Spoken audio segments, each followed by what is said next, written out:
This week on The Travel Show. I'll be checking out how film fans here can get closer to the movies they love.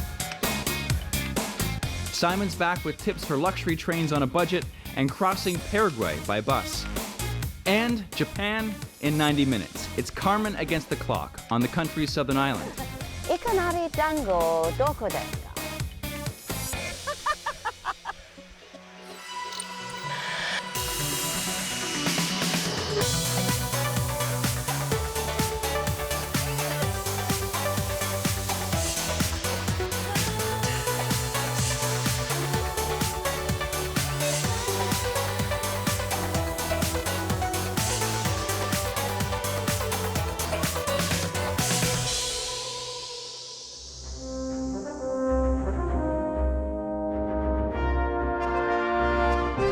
But first, we're in the movie capital of the world, Los Angeles.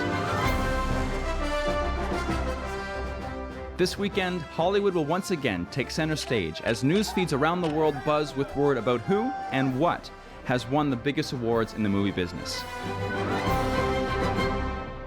Travelers coming to LA wanting to soak up some of that movie magic can find it all over town. If you love movies, this street in LA is the place to be. Embedded in the walkway, you can see stars of all different genres.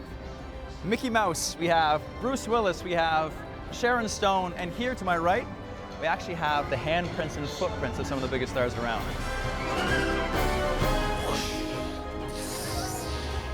It's here at the Dolby Theater, where all of the buzz of the Oscars will be happening. And of course, it's not the only way you can get closer to the movies. Around Hollywood, its movie legacy is increasingly being recognized and preserved. At the Warner Brothers Studio Tour Hollywood, guides take you to the actual place where so many movies, from Casablanca to La La Land, have been made.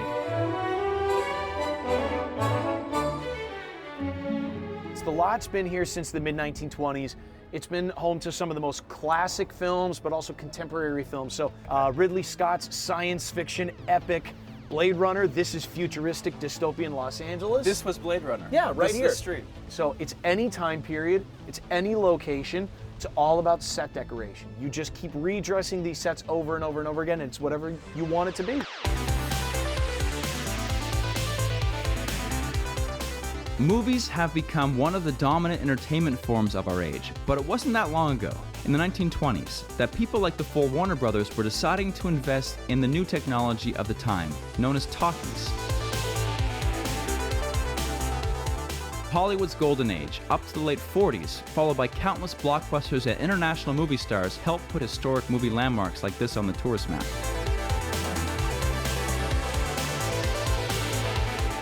Fast forward to the 21st century, and in Hollywood, almost anything is possible. Can I be honest for a second, John? I don't know what's real or fake here. That's totally fair. So, fire hydrant, real or fake? It depends. That one's real, but sometimes they're fake. Very clear answer. Yeah. Okay, tree. Are the trees real? The trees are real. Okay. The leaves come and go. This blows my mind. So the trees, yes, they are real. But in LA, we don't get true winters. We don't get snow. We very rarely get rain. But we do a lot of movies and TV shows that take place on the East Coast, where you get real snowy winters. We have a greens department, and they take care of all the greenery on the lot. And they will go up and pluck all of the leaves off of the trees. Oh, wow. And then spray it down with flocking, like what you would cover a Christmas tree in, to make it look like a real winter. But then, say, the very next production coming in, they're filming springtime or summer scenes, the greens department will go back in with branches of dead leaves and spray paint them the appropriate color and add those into the tree until the real life comes back. Crazy. It's all about maintaining the illusion. But head across town and building work is well underway for a new museum set to open later this year from the team behind the Oscars, the Academy.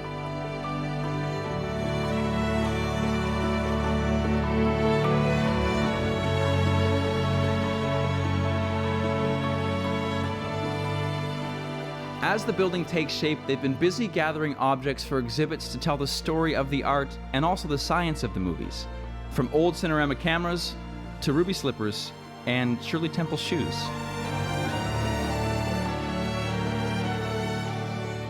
So this is definitely a head from Alien, but I see a strap underneath too. That's right. So this is a headpiece that would have been worn by, actually, we think, the stunt person for the film.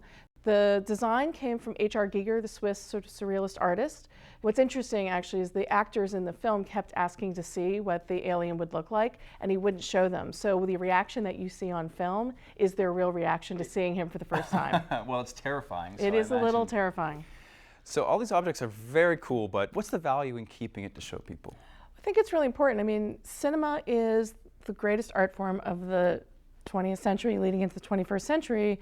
Filmmakers always talk about how they stand on the shoulders of those that came before. So it's very important to us that we're looking at the full continuum of movie making. From its very beginnings to today, a lot of filmmakers now talk about how they're using the same magic with just different tools. So that sense of history is very important to the filmmakers, and it's very important to us, and we want to share that with the public. So basically, this is the 19th century moving picture entertainment industry. So the mutoscopes came in, and they would go into arcades around the country. The way this works is a little akin to a flip book. So there are about 850 photographs in here which work on a rotary system. You'd put your coin in the slot, and then you hand crank the film, and inside you would see the motion picture move. And is it working right now? You're welcome to try it. Mutoscope Pictures presents a Wild West adventure, but put a dime in. Put a dime in the slot and turn the crank. But it's free? For you, it's free. Give it a try. Thank you so much. Here we go. I'm ready for the adventure.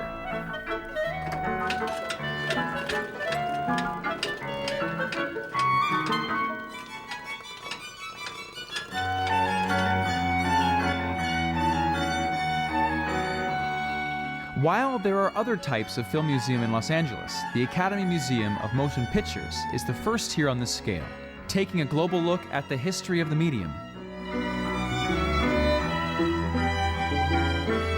Originally suggested 90 years ago and in development for 8 years, at a projected cost of close to $400 million, the museum's had support from the likes of Steven Spielberg and Tom Hanks. Film is made up of all kinds of other art forms. And so I think to understand it, you have to approach it in many different ways. So we have theaters where films can be seen as in their original format, as they were meant to be seen. We have exhibition spaces on 3 different floors, and project spaces for new work that actually takes cinema into the future. So the whole thing just flows together. Covering 6 stories and 300,000 square feet, the building's focal point will be a striking rooftop terrace.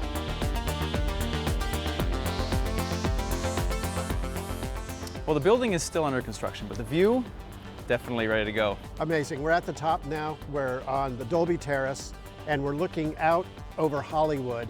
In 1929, when Douglas Fairbanks and Mary Pickford were just starting the Academy, they said, it's already time for us to start thinking about a film museum.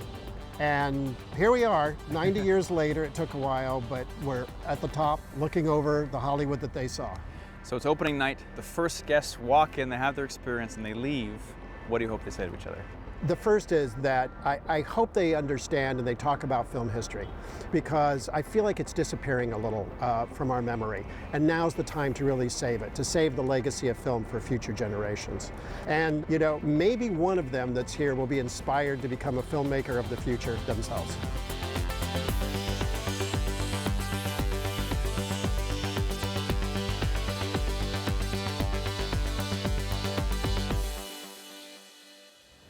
And if you're planning to come to Los Angeles, here's our list of things we think you should see and do. If you want something to get your pulse racing, Universal Studios Hollywood has a movie-based theme park covering some of Hollywood's biggest blockbusters. And for fans of Jurassic World, a new ride for the movie will be coming later this year. But don't forget, Los Angeles sits right on the coast. Venice Beach and Santa Monica Pier are free to explore and a great way to experience California's more laid-back lifestyle. And finally, if you want to get away from the LA buzz and see some stars of a different kind, the Griffith Observatory claims to be Southern California's gateway to the cosmos. Either day or night, the views over LA are well worth the walk up the hill. But get there early, because it fills up very quick.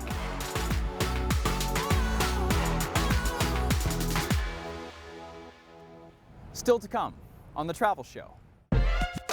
Simon's back with your emails. This week, cutting the cost of luxury trains and seeing South America by bus. I'm looking for the Smell Museum. Plus, it's Carmen versus Kumamoto. Can she see the city's 3 highlights in less than 90 minutes? Okay, level 4. Smelly socks. Ew. So stick with us for that.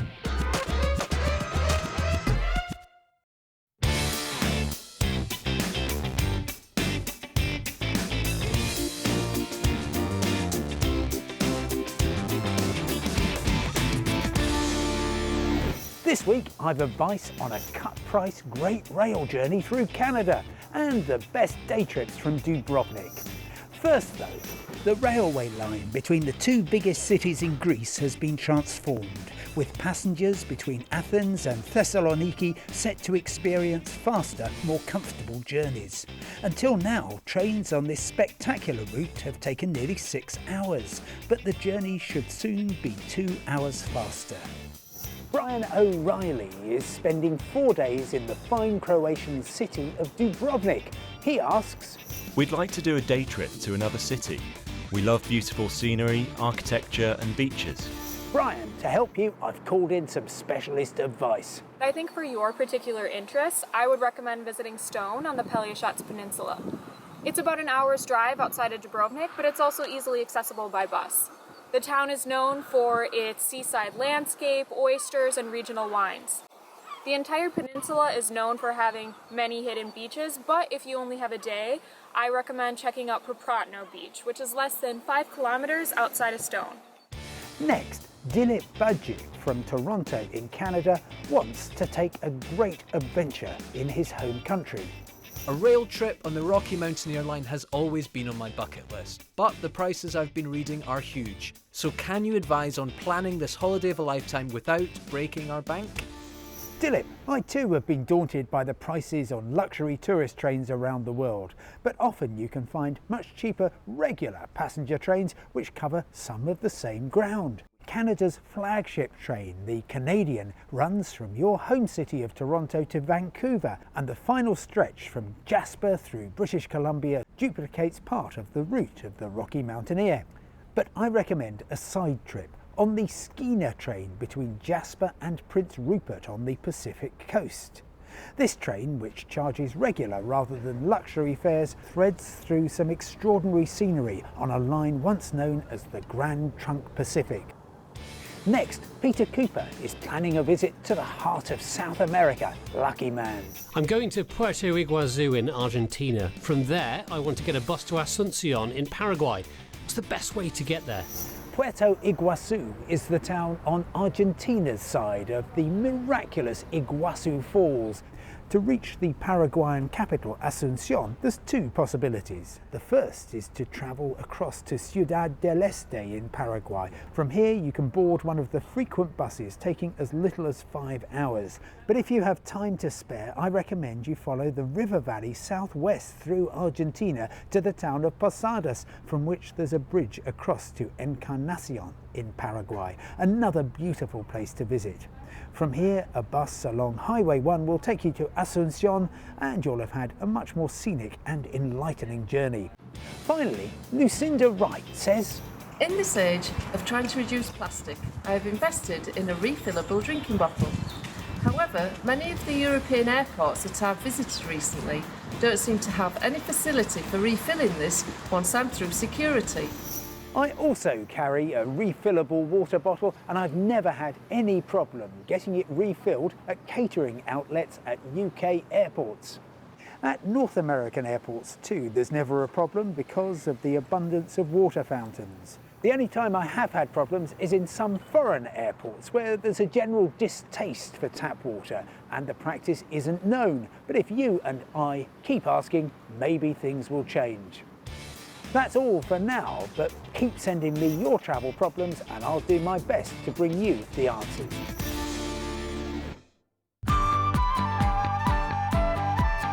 For the first time ever, the Rugby World Cup heads to Asia this year.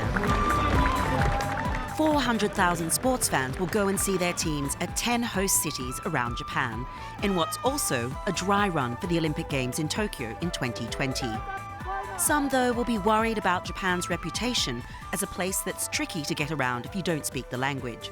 And it's a myth that I think is not always deserved, and to show you why, I'll be exploring 6 of the host cities against the clock.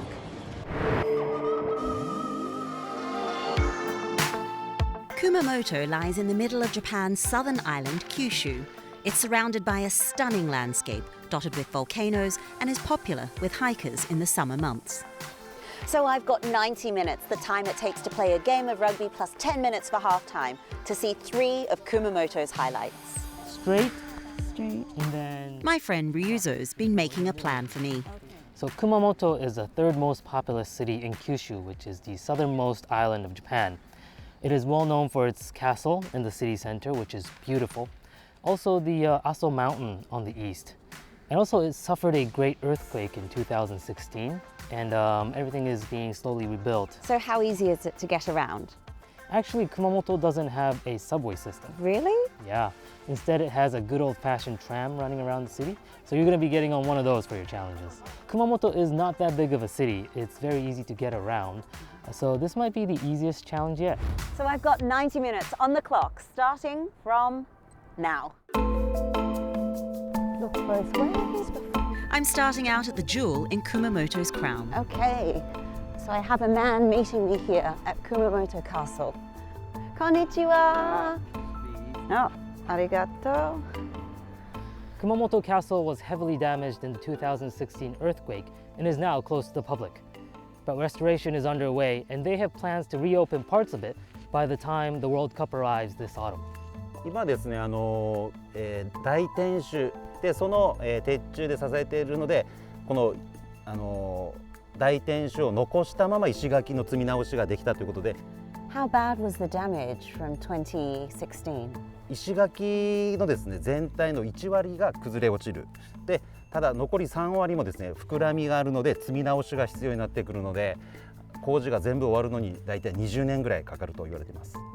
今年の10月に外観、大天守の外観が復旧するので、その時にはお客さんもこの広場まで来ていただくことができます。It's such a beautiful castle you can see from this side, but I can't believe how much damage there was. As you can see from the other side, it's basically stripped back bare. This is one of the most famous castles in Japan. It was built in the middle of the 15th century. Its black sloping walls was specifically designed to stop enemies from getting in. ありがとうございます。どういたしまして。いかなり団子どこですか？はそちらの城塞の中にあります。Down there. Thanks. Bye.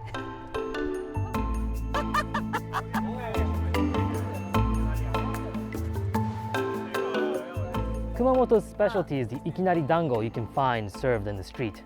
It's a steamed bun full of sweet potato and bean paste. So this is ikarani dango. Yes. Which one's the most popular? Actually, the purple one is very popular for women. Ikinari dango itself is like a soul food for Kumamoto people. And so when you miss home, you're going to miss ikinari dango as well. Nice and warm and very sweet, but also very sticky. You're welcome. My pleasure. Thank you. Okay, I'm now heading for the tram. Geez, maybe it was over the bridge, yeah. Oh, we just made it. So Ryozo said to get on the back. It's quite busy. Arigatou gozaimasu. I'm looking for the Smell Museum. So apparently I got on at the wrong station And now I got off at the wrong station because I was told it was only one stop. So let's get back on that tram. Why didn't you tell me not to get off? Oh no, this is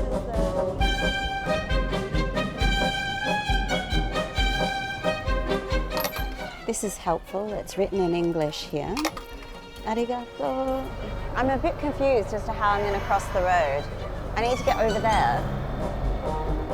I think they're waiting for the green man. Okay, you can cross the tram lines. I think it's in the basement. Let me see what this sign says. Disaster Control Center. I think this is it. Look, there's a sign with big noses. Arigatou gozaimasu. Okay. Next, a treat for your nose. You can find the Museum of Smell in a basement in a Kumamoto department store. There are dozens of different aromas to try out, ranging from the really quite lovely to the deeply unpleasant. Okay, level 4. Smelly socks.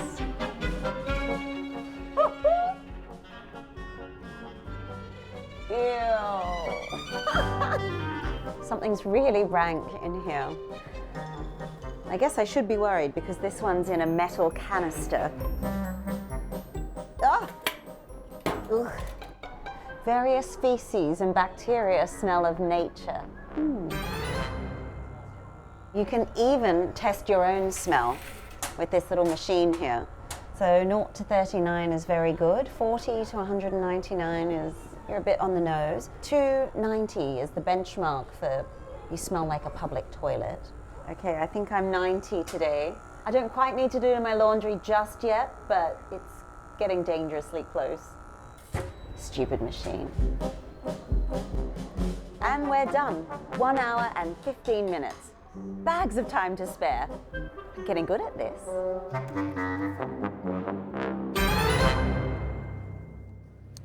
Well, that's all for this week. But coming up next week.